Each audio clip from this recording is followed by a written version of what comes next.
We don't bargain with killers.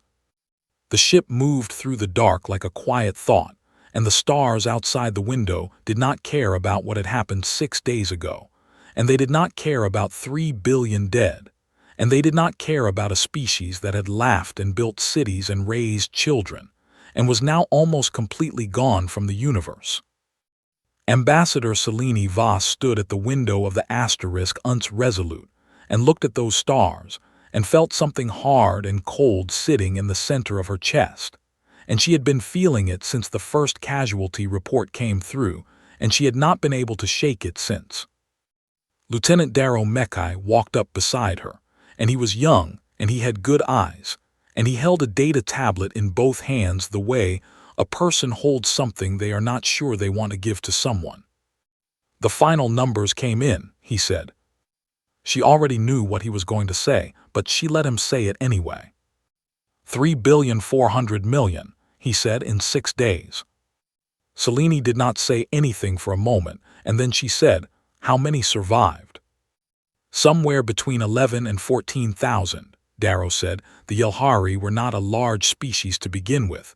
They had 2 home worlds and several colony stations. The Drath hit all of them inside the same 72-hour window, so no one could warn anyone else. It was coordinated. It was planned well in advance." "I know," Selene said. "Earth Command sent an updated brief," Darrow said, and he held the tablet a little higher.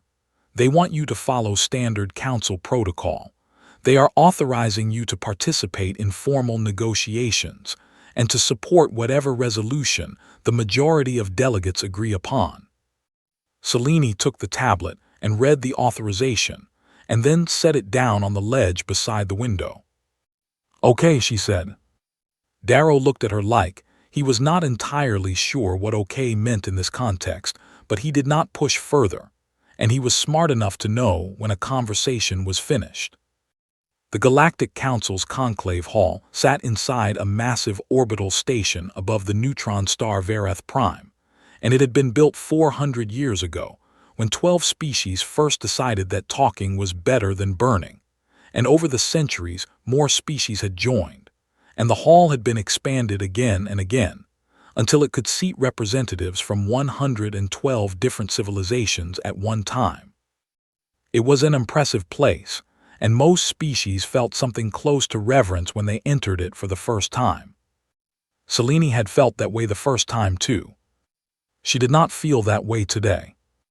She walked through the wide corridor that led to the main chamber, and the walls were lined with carved symbols from every member species, and there were banners and lights, and the soft hum of translation technology running in every surface and above every seat and woven into every piece of clothing every delegate wore. The session had been called an emergency session, but it did not feel like an emergency inside these walls. It felt like business, and it felt like procedure, and it felt like something that had been done before many times without much changing afterward. She found her seat at the far end of the long curved table, and she sat down, and she looked at the room. There were beings of every shape and size and color seated around that table, tall ones and small ones and ones that breathed different air through filters built into their collars, and ones whose skin moved with patterns that their own species used as a form of expression. It was a remarkable gathering by any measure, and under different circumstances Selene would have found it genuinely wonderful. But her eyes moved past all of them, and found the Drath delegation at the far opposite end of the table. There were 4 of them, and they were large and their scales were deep green-black, and they moved with the slow ease of creatures that had never once in their long history been made to feel afraid of consequences. And at the center of their group sat High Consul Orith Ka, who was the head of Drath Foreign Relations, and who had personally overseen the diplomatic framing of what his government was now calling a sovereignty enforcement action. He wore ceremonial robes that were the deep red color the Drath used to mark military victory. He wore them to a diplomatic session. He wore them in front of the last surviving delegate of the species his government had just destroyed. Selene looked at him for a long time, and he did not look back at her because she was human, and humans were small and new, and not worth the attention of someone like him.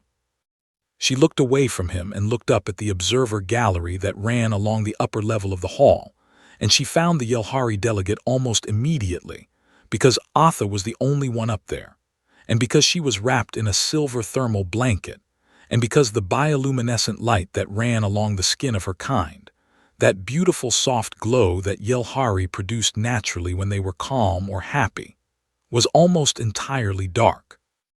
Atha was old and she was alone, and she sat very still, and she watched the table below with eyes that had seen things no being should have to see. Selene held her gaze for a moment, and something passed between them that did not need translation. The session opened with the standard greeting recited by the council's presiding voice, a rotating position currently held by a Zen elder named Facilitator Quess, who was ancient and careful, and who had spent 3 centuries building his reputation as a patient and fair moderator. He welcomed all delegations and acknowledged the gravity of the situation, and expressed the council's collective grief for the losses suffered by the Yalhari people. And he did all of this in a tone that was measured and respectful, and also completely bloodless. Then the floor was opened for opening statements, and several delegates spoke about the importance of dialogue and the necessity of maintaining galactic stability, and the shared responsibility of the Council to find a resolution that all parties could move forward from. Every time someone said the phrase, "all parties," Selene felt the cold, hard thing in her chest grow a little heavier. All parties included the Drath. All parties included the ones who had done the killing. The delegates were not cruel people, most of them. They were practical people who lived in a galaxy that had many powerful forces in it, and who had learned over long centuries that the best way to survive was to absorb the shock of terrible things and smooth them over and keep moving, because the alternative was conflict, and conflict was expensive and dangerous, and no one wanted to bleed for someone else's tragedy. Selene understood this logic. She had understood it for years. She had watched humanity slowly adapt to it since joining the Council 14 years ago, and she had watched human diplomats learn to soften their language and qualify their outrage, and find the careful middle ground that kept everyone comfortable. She had done it herself. Not today. High Consul Orithka rose from his seat, and the room went attentive in the way that rooms go attentive when the most powerful person in them decides to speak, and he spread his hands wide in the traditional Drath gesture of open negotiation, and he let a slow, satisfied expression settle across his face, and he looked around the room at all the delegates who were waiting to hear what terms he would offer. And then he looked at the far end of the table, and for the first time he actually looked at Selene Voss. "Shall we begin the terms?" he said. It was not a question the way he said it. It was an announcement. It was a man declaring that the part where anyone pretended to be upset was now over, and the real business of deciding how little the Drath would give up could finally begin. Every head in the room turned toward the human ambassador, because something was wrong with the expected shape of the moment. Selene Voss was already standing. "We don't bargain with killers." She did not raise her voice, and she did not make a dramatic gesture, and she did not look around the room to check if people were watching her. She just stood up and she looked at Orithka and she said it. "We don't bargain with killers." 7 words. The translation matrices carried those 7 words into 41 languages at the same time, and every delegate heard them in their own tongue, and every species processed them through their own cultural understanding, and every single one of them went completely still. The room did not erupt. It did not fill with shouting or gasping or the sound of chairs scraping back. It simply stopped the way a clock stops, and in that frozen silence, every being present seemed to be trying to figure out how to categorize what they had just heard. Orithka did not move for 3 full seconds, and those 3 seconds were the most honest thing he had shown the room all day, because they revealed that he had not expected this, and that he did not have an immediate answer for it, and that somewhere beneath his ceremony and his red robes, and his centuries of untouchable confidence, something small and sharp had just landed in an unexpected place. Then he recovered and he tilted his head, and he smiled the way powerful people smile when they decide to treat something as beneath them, rather than admit it rattled them. The human delegate appears to be confused about the nature of this session, he said. She is not confused, Selene said. Facilitator Quest leaned forward from the presiding chair, and his ancient voice was very careful when he spoke. Ambassador Voss, the council recognizes your presence and your right to speak, however the protocol of this session calls for. I know the protocol, Selene said. I have sat in this room for 9 years and I know every line of it. I am not violating it. I am exercising the right of any member delegate to state a position. And my position is that the Terran Republic does not participate in negotiations whose purpose is to determine what price is acceptable for the destruction of an entire people. The silence that followed was different from the first silence. The first silence had been shock. This one was something more complicated. It was the silence of beings who were thinking very fast. To understand why 7 words could do what they did to that room, it helped to understand what the other species had quietly learned about humans in 14 years of watching them. Humans were not the strongest species in the council, not even close. They had one home world and a handful of colonies, and their ships were competent, but not exceptional, and their biology was soft and their lifespans were short. And when they first joined the council, most of the older civilizations had regarded them with a kind of polite patience, the way experienced adults regard an enthusiastic child who has just joined a serious game. But over 14 years, certain things had been quietly noted and quietly discussed in the private channels that ran between delegations. The first thing was that humans did not seem to process fear the way other species did. Most civilizations that lived long enough developed a deep institutional caution, a preference for survival over principle that had been burned into them by whatever catastrophes had shaped their history. But humans had catastrophes in their history too, and they had come out of those catastrophes with something strange. They had come out angry in a way that stayed functional. A kind of anger that did not make them irrational, but instead made them move forward when everything reasonable said to stop. The second thing was that humans had a word, atrocity, and when they used it, they meant something specific and absolute, and when they decided something was an atrocity, they did not seem able to simply file it away and continue as normal. Every other long-lived species had developed the capacity to do exactly that, to feel the weight of a terrible thing, and then set it down because the alternative was unbearable. But humans picked it up and carried it and let it change them. The third thing, and this was the one that made the older species most uneasy, was that humans had done terrible things to each other, and they knew it, and they had written it all down, and they taught it to their children, and they never let themselves forget what they were capable of. And what that meant was that, when a human looked at something like what the Drath had done to the Yalhari, they were not seeing an abstract tragedy happening to someone else. They were seeing something with a name they already recognized, and that recognition produced a response that other species found genuinely unpredictable. Facilitator Quest had read every intelligence brief on human psychology, and he understood all of this, and it was exactly why he was so careful right now. Orithka was not careful.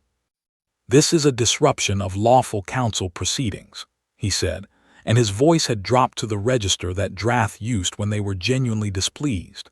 "The Terran Republic is a provisional member with no enforcement authority and no military presence sufficient to back whatever posture its delegate is currently performing. I suggest the human ambassador sit down before she embarrasses her government." Several things happened at the same time.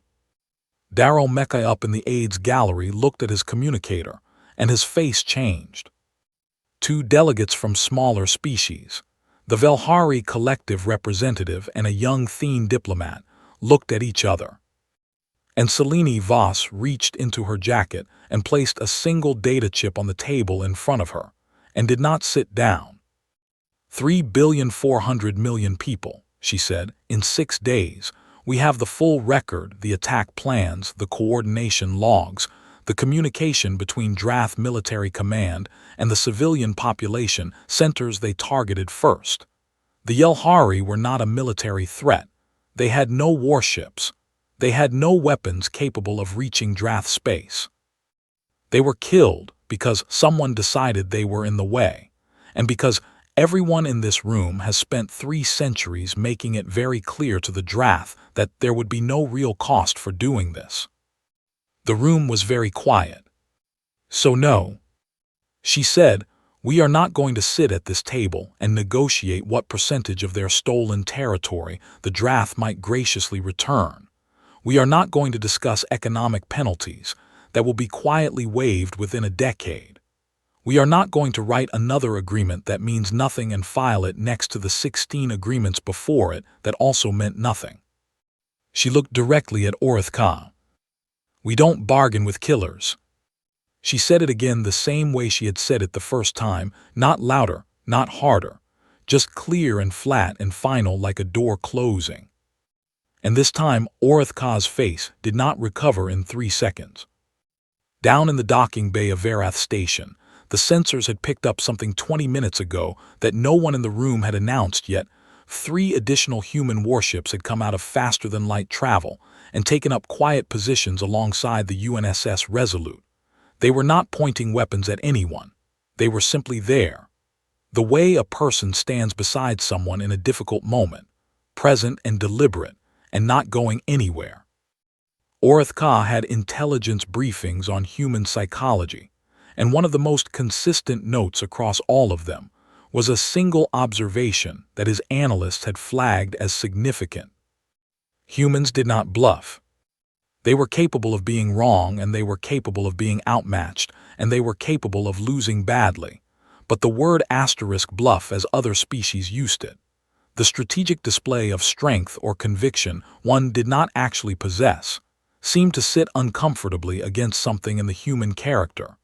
When they said a thing, they meant the thing, and when they committed to a position, they had already accepted the cost of holding it. Orithka looked at Selene Voss, and for just a moment the ceremony fell completely away from his face, and what was underneath it was not anger. It was something much more useful to Selene. It was uncertainty. We don't bargain with killers. The recess was called 20 minutes after Selene sat back down, and it was not a planned recess. Facilitator Quest called it because the session had stopped functioning as a session and had become something else entirely, and he was experienced enough to know when a room needed to breathe. Delegates filed out into the wide corridor outside the chamber, and the noise level rose immediately. Not shouting, but the dense, urgent murmur of beings who had a great deal to say to each other and very little time to say it. Selene walked to the far end of the corridor, where a long observation window looked out at the star field, and she stood there alone for about 4 minutes before Facilitator Quest found her. He was very old, and he moved slowly, and his robes were the pale gray of the Zen Communion scholar caste, and he had kind eyes that had seen a very long time pass, and he stood beside her and looked out the window for a moment before he spoke. You understand what you have done, he said. Yes, she said. You have made this personal, he said. The council does not function well when things become personal. It was designed specifically to prevent things from becoming personal. That was the entire point of the design. I know, she said.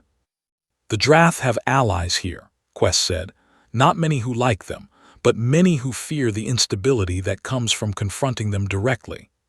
You have given those delegates a reason to align with Orithka, not because they agree with him, but because they want this to end quietly, and you have made quiet much harder. Selene was quiet for a moment, and then she said, How many times has the council negotiated with the Drath after an action like this? Quest did not answer immediately. 17 times, Selene said. I counted 17 sessions across 300 years, 17 sets of terms and penalties and agreements. And the Drath are still doing this, and the species they have done it to are still gone, and the agreements are still filed somewhere where nobody reads them. Your design has had 3 centuries to work, facilitator, and what it has produced is 17 funerals that were called diplomatic resolutions. Quest was quiet for a long time. What you are describing, he finally said, is not something the Council can solve in a single session. I am not trying to solve it in a single session, Selene said. I am trying to stop this one from being the 18th. Quest looked at her and his expression was complicated. It was not hostile. It was the expression of someone who believed she was right and was afraid of what that meant. Be careful, he said, and then he walked away. Orithka did not approach her in the corridor. He sent a message. It came through the standard diplomatic communication channel, and it was written in the formal language that Drath used for intergovernmental correspondence. And it was very polite on the surface and very threatening underneath the surface, and Selene read it twice. And then she forwarded it without any editing or added commentary to the personal consoles of every single delegate in the building. The message had suggested that humanity was too new and too small to make enemies it could not manage, and that the Terran Republic should carefully consider whether its ambassadors' behavior reflected the kind of judgment a provisional member species ought to be displaying, and that there were many ways in which the Drath hegemony could make the next decade very uncomfortable for a civilization that was still in the early stages of establishing itself in galactic space. It was a threat, and it was not even a subtle threat. It was dressed in formal language, but the shape of it was completely clear. Stand down or we will hurt you. By the time delegates returned to the chamber, every one of them had read it. The room felt different when everyone sat back down. Something had shifted in the atmosphere in a way that was hard to define but easy to feel, and Selene noticed it immediately. And so did Darrow up in the aides gallery, because he sent her a single short message that said the Yalhari delegate is looking at you differently. She looked up. The Yalhari collective's representative was a middle-aged male named Esoth, and his species were small and blue-gray, and they had 3 star systems and a modest fleet, and they had lived inside the long shadow of the Drath for 160 years, and they had learned to be very careful and very quiet in rooms like this one. He was looking at Selene, the way someone looks at a fire they are not sure is safe to stand near, but also cannot quite make themselves walk away from. Their eyes met. He nodded. It was a very small nod, and it was quick, and he looked away immediately after, and Selene did not react visibly, but something shifted slightly in her chest. Not the cold, hard thing. Something else, something that felt like the first small movement of a door. Then the Thene Compact's young diplomat, a female named Varus who had been the quietest person in the room all morning, picked up her water vessel and moved it 3 inches to the left and set it down. And that was it, but Darrow knew enough about Thene body language to recognize it as a deliberate signal of alignment, and he sent Selene another message that said Thene is with you. And then one more delegate shifted in their seat, and another picked up their data tablet and turned it face down on the table in the Yalhari gesture of refusing to participate in what was about to be proposed. They were small movements. They were the kinds of movements that would not be written about in the official record of the session. But the room was full of beings who had spent their careers reading exactly these kinds of movements, and they all saw them, and the atmosphere shifted again. Orithka saw it too, and he decided to accelerate. He requested the floor, and Quest granted it, because the protocol required it, and Orithka stood, and he spoke with great formal authority about the Council's founding principles, and the importance of sovereign rights, and the dangerous precedent that would be set if member species were allowed to use emotional language to derail legitimate diplomatic processes. He was good at this. He had been doing it for decades. He knew how to wrap a self-interested argument in the language of principle, and he knew how to make the desire to avoid consequences sound like wisdom. When he finished, 3 delegates immediately signaled support for returning to the standard negotiation framework. Selene requested the floor. Quest looked at her for a moment and then granted it. She stood, and she did not look at Orithka this time. She looked at the delegates who had just signaled support for resuming negotiations, and she spoke directly to them. "I want to ask you something," she said, not as a challenge, as a genuine question. "When you go home from this session and your children ask you what happened today, what are you going to tell them?" The 3 delegates did not answer because the question was not meant to be answered out loud. "I'm going to tell my people that we looked at what happened to the Yalhari and we said no," Selene said. "I am going to tell them that we decided that there are things you do not negotiate and people you do not bargain with, because the moment you start bargaining you have already agreed that the thing they did has a price, and that a price can be paid, and that paying it is the end of the matter. And I cannot accept that. My species cannot accept that. And I do not think most of the species in this room actually accept it either. I think most of you are just very tired and very scared, and I understand both of those things completely." She paused. "But tired and scared is how we got here," she said. "Tired and scared is 17 sessions. We are not going to get a different result by being tired and scared one more time." She sat down. Darrow's message came through 12 seconds later. It said *6 delegates just turned their tablets face down #. We don't bargain with killers. The vote was called in the late afternoon session when the artificial lighting in the Conclave hall had shifted to its warmer evening register, and long amber light fell across the curved table and across all the faces seated around it. The motion was simple: resume formal negotiations with the Drath hegemony under standard council protocol, yes or no. Facilitator Quest read the motion aloud in the measured tone he used for everything, and the room listened. And when he finished, he opened the floor for final statements before the count was taken. Orithka gave one, and it was long and composed, and he cited 3 centuries of council precedent, and he cited the founding charter, and he cited the economic interdependencies between Drath space and a dozen other civilizations, and he made it sound like voting no was not a moral decision, but a reckless and childish one that only a species with no understanding of how the galaxy actually worked would make. He did not look at Selene once during the entire statement. 2 of the 3 delegates who had pledged their support to him spoke after.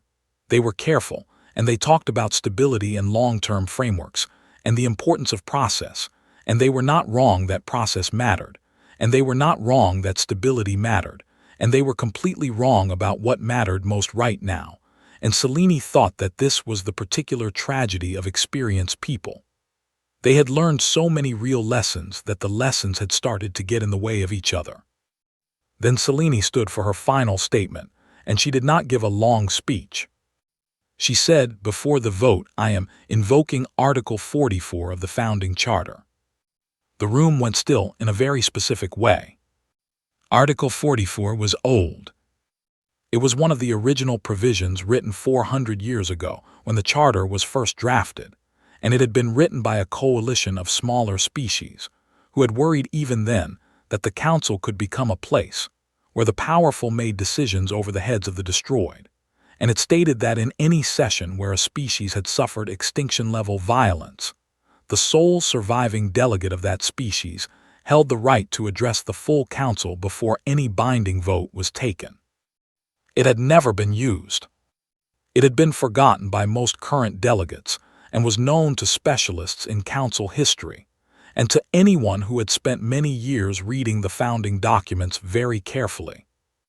Facilitator Quest looked genuinely surprised, and then he looked at the charter text on his console, and then he looked at the observer gallery where Atha sat in her thermal blanket, and then he looked back at Selene.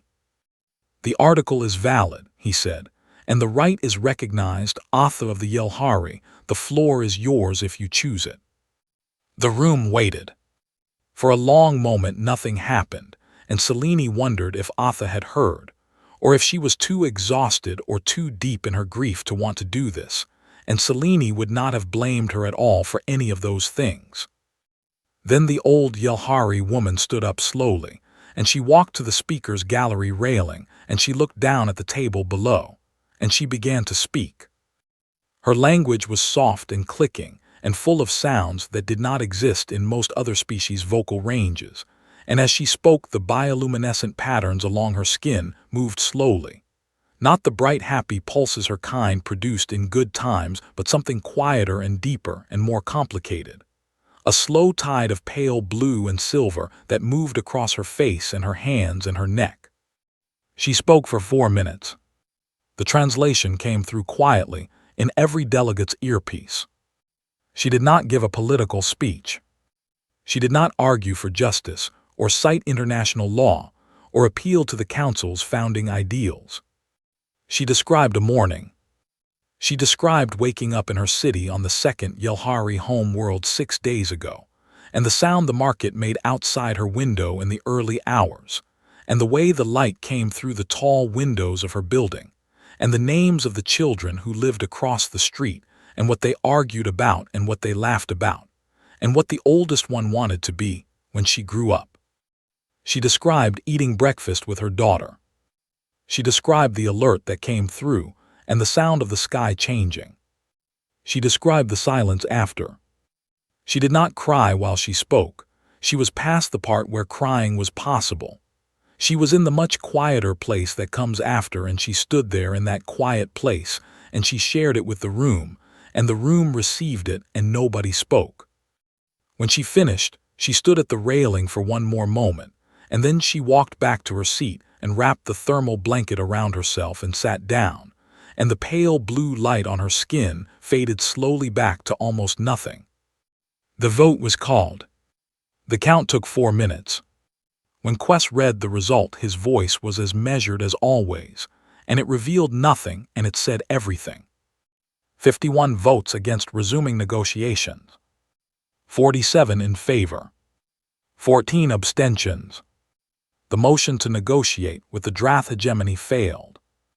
It was the first time in 300 years that a motion of that kind had failed in this room, and the significance of it moved through every delegate present like a physical thing, and several of them sat with it in total silence for a moment before anyone moved or spoke.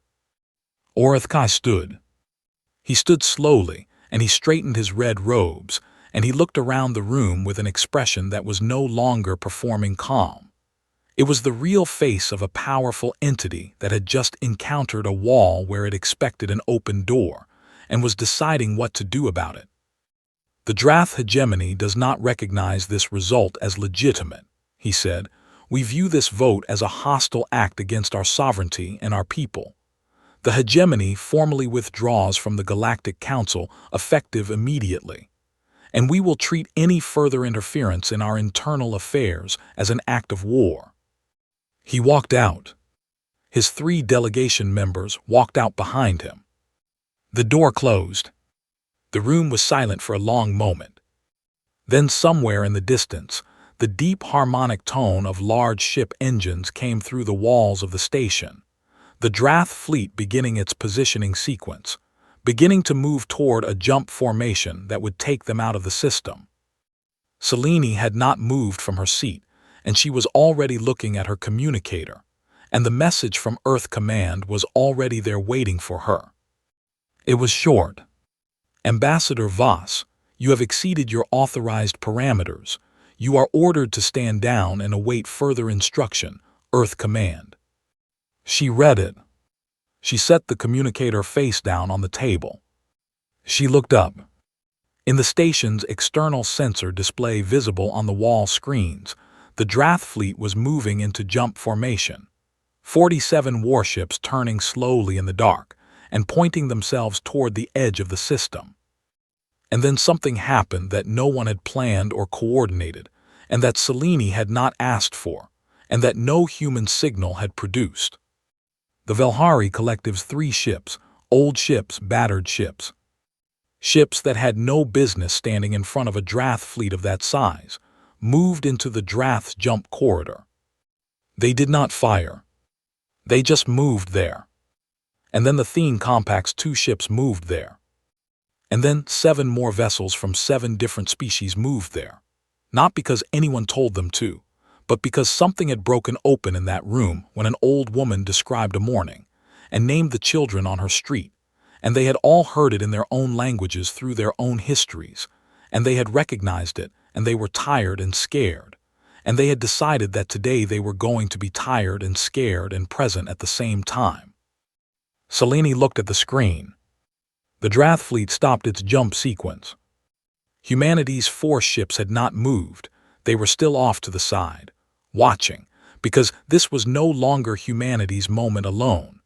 This was what happened when a room full of beings who had been quiet for too long heard someone say out loud the thing they had all been thinking. The cold, hard thing in Selene's chest was not gone, but something had moved beside it. Something that felt like the very beginning of something real. We don't bargain with killers. The Drath did not jump that night. They sat at the edge of the system for 11 hours with their engines running and their weapons charged, and the small coalition of ships blocking their exit corridor sitting quietly in front of them, and neither side did anything, and the whole galaxy seemed to hold its breath and wait for someone to make the decision that would end it one way or another. It did not come. At the 11th hour, the Drath fleet powered down its jump drive and moved into a holding position, and sent a single message to the council station that said they were prepared to discuss conditions for a ceasefire. Not a negotiation about the Yalhari. Not an offer of terms. A ceasefire. Which meant they were acknowledging that something had changed, and they did not yet know the shape of the new thing they were dealing with, and they needed time to understand it before they decided what to do next. Selene read the message and handed it to Darrow and said, "Tell Earth Command I need to speak with the director personally." "They're not happy," Darrow said. "I know," she said, "tell them anyway." The formal censure hearing took place on Earth 6 weeks later in a gray building in Geneva that housed the UN Diplomatic Commission, and Selene sat at a long table across from 7 people who were serious and careful, and who had spent their careers building the systems that she had stepped outside of, and they were not entirely wrong to be upset about it. The charge was exceeding authorized diplomatic parameters, and acting without sanction during an active council session, and potentially exposing the Terran Republic to military confrontation with a superior force. Selene did not argue with any of the facts. She had exceeded her parameters. She had acted without sanction. She had done exactly what Earth Command had told her not to do. She said yes to all of it, and she sat straight in her chair, and she did not apologize for the outcome. The commission chair, a tall gray-haired woman named Director Okonkwo, who had 30 years of diplomatic experience, and who had personally negotiated 5 major interstellar agreements, looked at Selene for a long time after she finished speaking. "You understand," the director said, "that if the Drath had opened fire, if that standoff had gone differently, we could be at war right now." "I understand that," Selene said. "And you were willing to accept that risk." "I was willing to accept that risk on behalf of my government without my government's permission," Selene said. "That is the part I take full responsibility for. The risk was real, and I made the call alone, and that was wrong as a matter of process. I am not arguing against the censure." "Then what are you arguing?" the director said. Selene was quiet for a moment. "I am arguing that the process was also wrong," she said. "I am arguing that sending an ambassador to a session about the near-total destruction of a species, and authorizing her to support whatever the majority agrees to, is also a decision with consequences. It is just a quieter decision, and the consequences are borne by people who are already gone and can't sit in this room and object to it." The director looked at her for another long moment, and then looked at her notes, and then the hearing continued, and at the end of it, the censure was formally issued and entered into the record, and Seleni's authorization to represent Earth at the Council was suspended pending review. She walked out of the building into cold Geneva air. There were people outside. Not a protest exactly, no signs, no chanting, just people standing in the plaza in the gray morning light. And when Selene came through the door, some of them looked up, and then more of them looked up, and the quiet spread outward through the gathered crowd. There were humans there, and there were also beings from other species. Yalhari students who were on academic exchange programs at 3 European universities, and who had taken trains overnight to be here, and 2 Thene diplomats who were on a separate mission to Earth, and who had apparently decided to make a detour, and an old Zen philosopher who had crossed 4 star systems, and arrived on Earth 3 days ago for reasons he had not publicly explained. They were not cheering. They were just there, standing in the cold morning, with their breath making small clouds in the air, and their eyes on Selene, and the message of their presence was simple, and it did not need to be translated into any language. Darrow was behind her, and he had been very quiet all morning, and now he said in a low voice, "There are people out here from 9 species." "I see them," Selene said. "The Yalhari kids have been out here since before dawn," he said. Selene stood on the steps and looked at all of them for a long moment, and then she nodded once and they nodded back, and that was all, and it was enough. The Yalhari Accord was drafted over the following 4 months. It was not a perfect document. Nothing written by a committee of 43 species could be a perfect document. It had compromises in it and language that was softer than it should have been in places, and provisions that certain members refused to sign unless specific clauses were adjusted, and the whole process was slow and contentious and exhausting. But it produced something real. It created a permanent tribunal with actual investigative authority and actual enforcement mechanisms, backed by a standing coalition of 12-member fleets. Not the largest fleets in the galaxy, but enough. And it created mandatory response timelines, so that a situation like the Yalhari would trigger a formal response within 72 hours rather than being scheduled for a session that might take weeks to convene. It was not perfect, but it had teeth, and in a body that had spent 3 centuries producing documents with no teeth at all, that was a significant thing.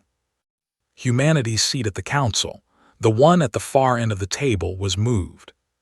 Quest proposed it, and the motion passed with few objections, and the new position was at the center curve of the table, where the seats of active participating members sat, and the shift was small physically, but every delegate understood what it meant, and most of them had voted for it not as a favor to humanity, but as an acknowledgement that something had changed, and the seating chart should reflect the new shape of things. Atha lived for 11 more years.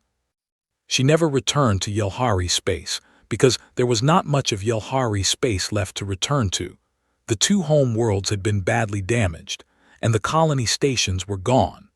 But she settled on a small Yalhari world where the climate suited her, and where the bioluminescent flowering plants that grew along the cliffs in the evenings reminded her of something she did not name out loud. She began teaching. She started with 6 students, 2 Yalhari children and a young Zen scholar, and 3 humans who had heard about her and traveled a considerable distance to learn from her. She taught them the Yalhari language, the soft clicking tones and the light patterns that ran alongside the spoken words, because Yalhari communication was 2-channel, and you needed both to really understand what was being said. Over 11 years, she taught 432 students from 17 species. The language did not die with her. When she passed, her students organized a gathering, and they spoke to each other in Yalhari for 3 hours, and the light patterns flickered softly in the dim room, and everything she had given them was alive in them and would go forward in them, and the children on her street had names that would be spoken in a living language for as long as those students, and their students remembered them. The Draft Tribunal convened 2 years after the Conclave session. The process was long, and the Drath contested every step of it, and there were 3 moments when it nearly collapsed entirely. And the verdict when it finally came was narrower than many had hoped, and the enforcement of it was incomplete and imperfect, and would require years more work. But it happened. For the first time in 300 years, it happened. Darrow Mekai wrote in his personal log on the night the tribunal delivered its verdict, and what he wrote was not a political analysis and not a historical summary. It was a simple observation about something he had been thinking about for 2 years. He wrote that he believed historians would spend a long time arguing about whether Selene Vos had made the right call, and whether she had helped the galaxy or destabilized it, and whether a different approach could have produced a better outcome with less risk, and those were all real questions worth asking.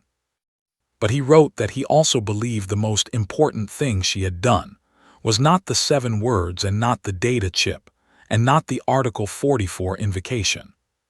The most important thing she had done was stand up before anyone had any idea what was going to happen next.